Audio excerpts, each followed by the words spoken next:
let's see how to measure the weight. So we know these things, but every time we do this, or when someone does this for you, you have to make sure everything is correct, because if you go on doing the wrong measurement, you will end up with wrong decisions, right? So what are the equipments needed, or what is the equipment needed? A weighing scale. So there are electronic weighing scales, beam balancers, salters or spring balancers, and of course electronic ones are easy to use. How do we, the method, how do you do it? Minimal clothing, of course, especially when the baby is wearing a heavy napkin wet with the urine, then it can change the weight, it can give an erroneous weight. So therefore minimal clothing, and then you have to correct the zero error. So you know how to do that. So if it is an electronic weight, you have to make sure it's at zero before placing the baby, or even a spring balance, you have to make sure that the needle is in zero. And when the baby is placed, it has to be placed in the middle of the pad. If you don't place him properly, there may be errors.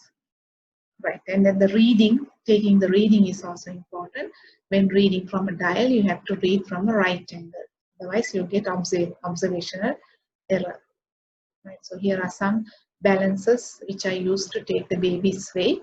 So this is a beam balance, right? So beam balances are quite accurate and very good ones. Only thing is a little bit difficult, tricky if you don't know. So there are two scales, a bigger one and a smaller one. First you adjust the bigger one to the kilogram and the smaller one to adjust the grams. So this is a similar dial one, which you may find in our walls, and this is a digital one, right? So in the digital ones you can tie, that is, you put something and make it zero. If you want to put a cloth or something, you put the cloth and make it zero, then you can place the baby. And so this is again a spring balance to weigh a toddler. So in a community center, you may see that the midwife uses such a scale. And these are bathroom scales, adult, which we use to take the adult weight. Again, a similar one. This is with the dial, and this is with the digital one. And this is again a beam balance. So there are two beams balances weights, which balance the weight. And this needle here has to be in the midline or a mark there. So when the person stands here, and then you adjust these weights to bring the needle to a certain level. And you read. Measurement of length. Length is taken for children under 2 years. Equipment needed is the INFANTOMETer, which is a firm flat board with a head and foot board.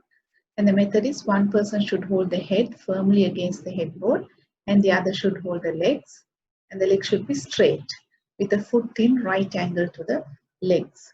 And the footboard should be placed at the feet and the measurements taken. So this is the INFANTOMETer with the headboard and the footboard. And you can see one person holding the head, other person holding the head, legs straight and bringing the footboard and keeping the footboard, and the measurement can be taken from the scale which is fixed to this place. Height, the instrument used to measure the height is known as a stadiometer, or you can even put a measuring rod or a tape on the wall and take the height. So method, you should remove the footwear, child should stand straight, child should look directly forward, and what is known as the Frankfurt plane, which is the end of the lower end of the eye, lower margin of the eye, and the upper end of the auricle, not the auricle, upper end of the external auditory meatus should be in the same method. So that is called the anatomical straight posture or anatomical position. That is the anatomical position.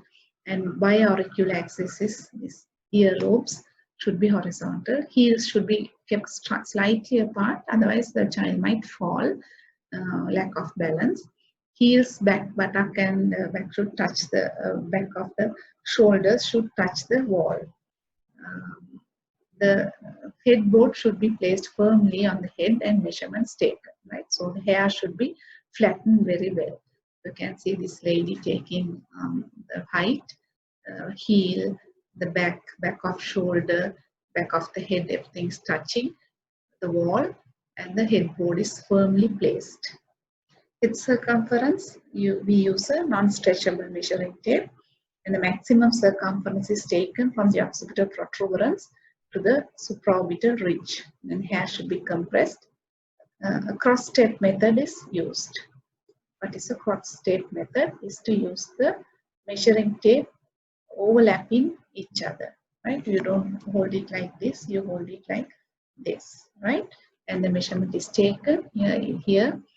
The head circumference is 40 centimeters, right? The MUAC, or the mid-upper arm circumference, is the point between the acromion process and the olecranon, and the circumference is measured using a measuring tape. Here also you have to use a cross-tape measurement.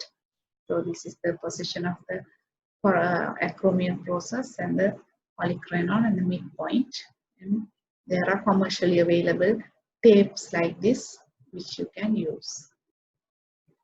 And the red is the wasting zone, it's a danger zone, and it's a normal zone. So let's talk something about the growth charts. The growth charts should, we can't take one single growth parameter and say this child is growing well or this child is malnourished. So it should be plotted serially in a graph, then only we can give a meaningful interpretation. So, so if you take a group of children and take one single measurement, it may show the status on that particular day. But if you do serially, then you will have a better understanding of the growth velocity. Now, heights of children are taken into consideration. So when you take a growth chart, you get a 5th centile, 50th centile, and 90th centile, 95th centile. So here, if you take the 3-year-olds, all the 3-year-old children are plotted in a graph like this, and then you get a normal curve, and then the 50th centile or the mean is taken as the 50th centile, and similarly the 5th centile and 95th centile are taken in this way, and these are marked here, right? So like that, for every age it is taken. So this is not really a single child's growth, but several children's growth. So sort of a cross-sectional thing,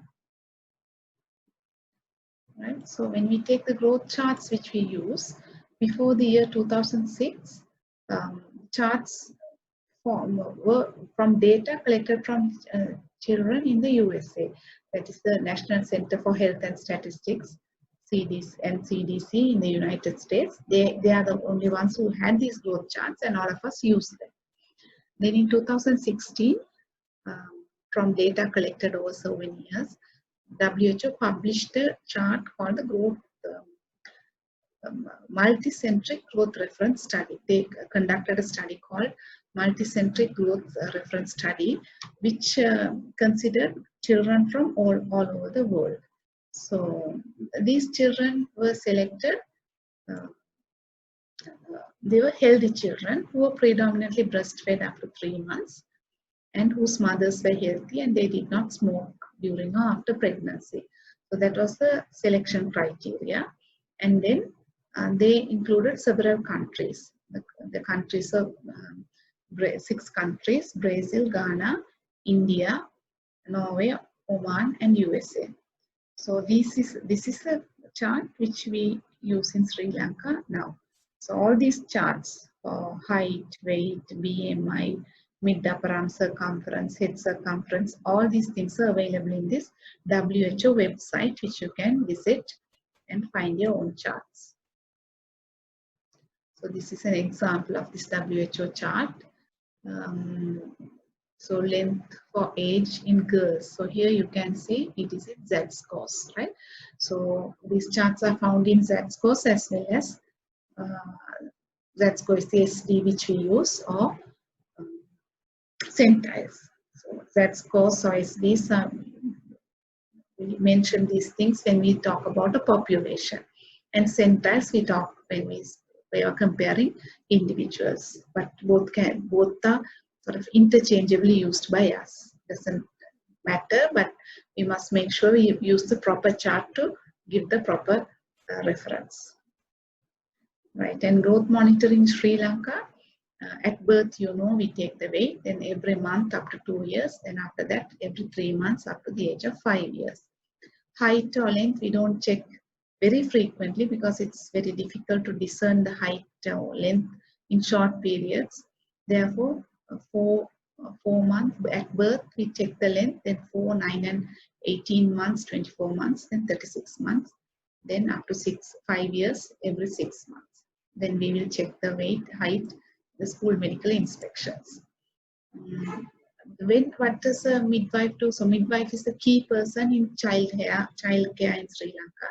So when a midwife detects growth faltering, she will refer the child to the pediatrician for further assessment.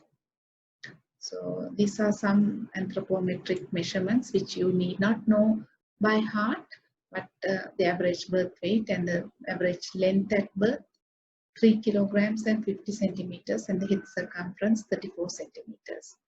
Then it gradually increases. So it is interesting to know, but not essential. But a practicing person will know which is right and which is wrong. For example, if you say a baby at birth and his head circumference is 45, we will know immediately that it's something wrong or the child has a hydrocephalus or something. So for that it's useful. Otherwise, you don't have to memorize these things. Okay. Okay. Thank you very much. I hope you enjoyed your lecture. Thank you.